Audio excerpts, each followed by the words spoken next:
여러분, 성경은 쉽습니다. 성경은 쉽기 때문에 자세히 읽으면 이해가 됩니다. 자세히 읽으실 때 아는 것 중심으로 읽으시고 모르는 것이 있으면 넘어가십시오.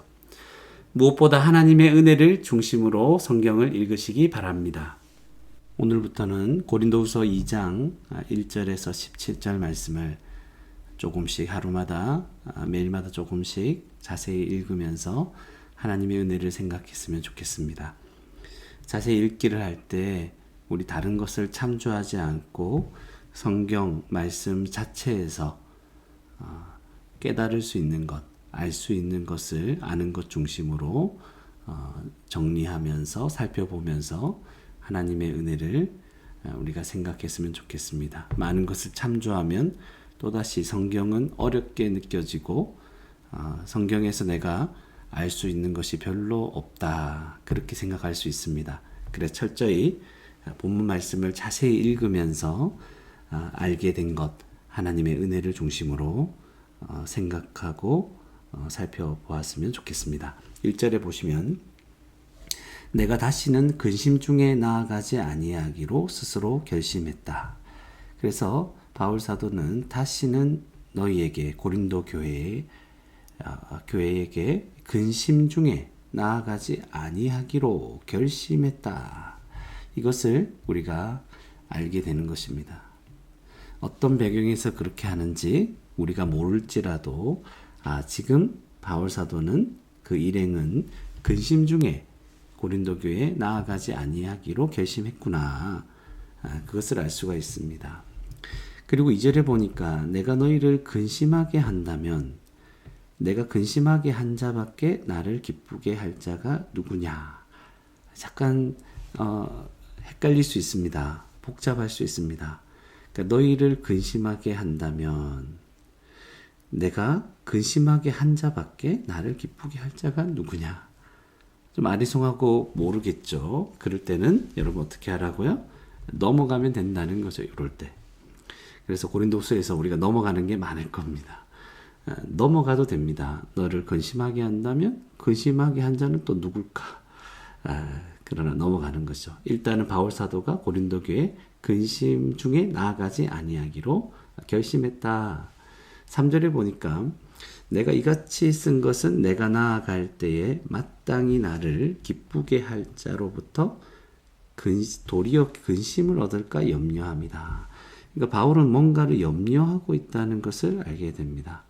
내가 이렇게 쓴 것은, 편지를 쓴 것은 내가 갈 때 마땅히 나를 기쁘게 할 자로부터 도리어 근심을 얻을까 염려하고 있는 것이죠. 또 너희 모두에 대한 나의 기쁨이 너희 모두의 기쁨인 줄 확신함이라. 네, 이것도 좀 헷갈리게 느껴진다면 넘어가셔도 됩니다. 그래서 일단은 우리가 어느 정도 알게 된 것은 내가 갈 때, 이렇게 지금 편지를 쓰고 있는 것은 내가 갈 때 마땅히 자기를 기쁘게 할 자들인데 그 자가 도리어 그 사람으로부터 근심을 얻을까 바울이 염려하고 있다. 그 정도로 그 더 자세한 내막은 모른다 할지라도 염려하고 있구나. 이것을 알게 됩니다.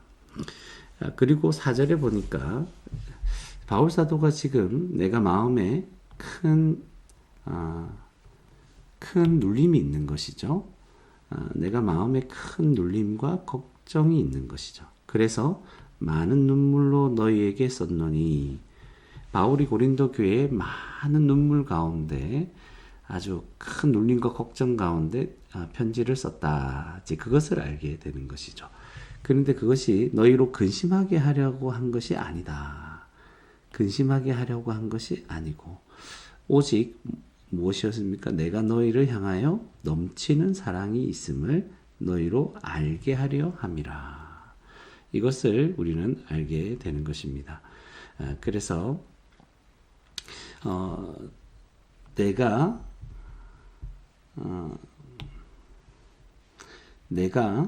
마음에 큰 눌림과 걱정이 있어 눈물로 편지를 썼다. 근데 근심하게 하려는 한 것이 아니었고, 네 번째는 내가 너희를 향하여 넘치는 사랑이 있음을 알게 하려고 한다. 그러니까 이런 것들을 오늘 자세히 읽으면서 모르는 것은 넘어가고 알게 되었다. 우리가 살펴볼 수 있었습니다. 자, 그러면 자세히 읽어서 알게 된 것을 한번 정리해 보도록 하겠습니다. 첫 번째로 우리가 알게 된 것은 바울은 고린도 교회에 다시는 근심 중에 나아가지 아니하기로 결심했다. 이것을 알게 되었습니다. 그리고 두 번째는 그러니까 내가 갈 때 마땅히 나를 기쁘게 할 자로부터 도리어 근심을 얻을까 염려했죠. 바울은 자신을 기쁘게 할 자로부터 도리어 근심을 얻을까 염려하고 있다.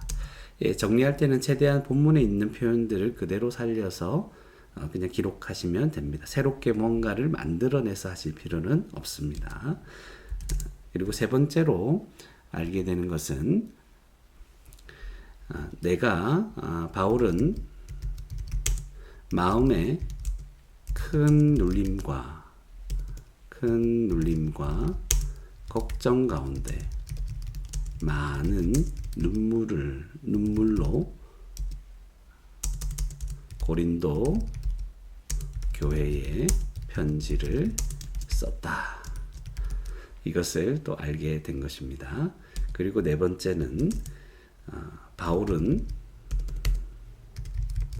고린도 교회를 향하여 넘치는 사랑이 있음을 알게 하려고 했다. 또는 넘치는 사랑이 있다. 이렇게 기록하셔도 됩니다. 네, 그렇다면 오늘 자세히 읽고 알게 된 것을 보면서 하나님의 은혜를 묵상하는 그런 시간을 잠시 가졌으면 좋겠습니다. 바울은 고린도 교회에 다시는 근심 중에 나아가지 아니하기로 결심했습니다. 그렇다면 이전에 그런 일이 있었다는 것이죠. 왜 근심 중에 나아갔을까? 여러 가지 생각을 하게 만듭니다.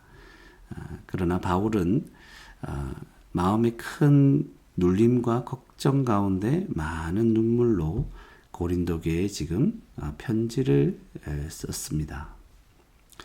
왜 이런 일을 할까요? 왜 예전에는 근심 중에 나아갔고 또 지금은 고린도 교회에 이렇게 눈물로 이전에 많은 눈물로 편지를 썼습니까? 그것도 마음의 큰 눌림과 걱정 가운데 이렇게 했을까요? 그것을 생각해 보니까 마지막에 고린도 교회를 향하여 넘치는 사랑이 있음을 우리는 알게 됩니다. 이 성도를 향해서, 교회를 향해서 넘치는 사랑이 있었기에 어떨 때는 근심 중에 나아가기도 하고 많은 눌림, 마음의 큰 눌림도 있고 걱정 가운데 편지도 쓰는 일이 있었구나. 그래서 한 가지 우리는 성도들을 대할 때, 누군가를 대할 때 참 넘치는 사랑, 이 넘치는 사랑 중에 누군가를 대해야 되는 거구나. 근데 이런 사랑이 우리에게는 없죠. 그래서 끊임없이 우리는 예수 그리스도를 생각하며 그분에게 받은 은혜와 그분이 나를 변화시켜 주신 은혜를 생각하면서 우리는 그리스도를 닮아 그리스도가 주신 그리스도의 사랑으로 어떤 사람을, 성도들을 대해야 되겠다. 그게 어떤 모양이든지 겉으로는 참 사랑스럽게 친절하게 대한다 할지라도 그 속에 사랑이 없으면 무엇이 되겠습니까? 그러나 겉으로 보일 때 좀 엄하게 보일 때도 있고 매정하게 보일 때도 있겠지만 그러나 그리스도의 사랑이 우리 가운데 있으면 얼마나 아름다울까. 그래서 주님이 주신 이 사랑을 가지고 모든 성도들을 대하고 내 주위의 사람들을 대하며 살아갈 수 있는 저와 여러분이 되었으면 좋겠습니다.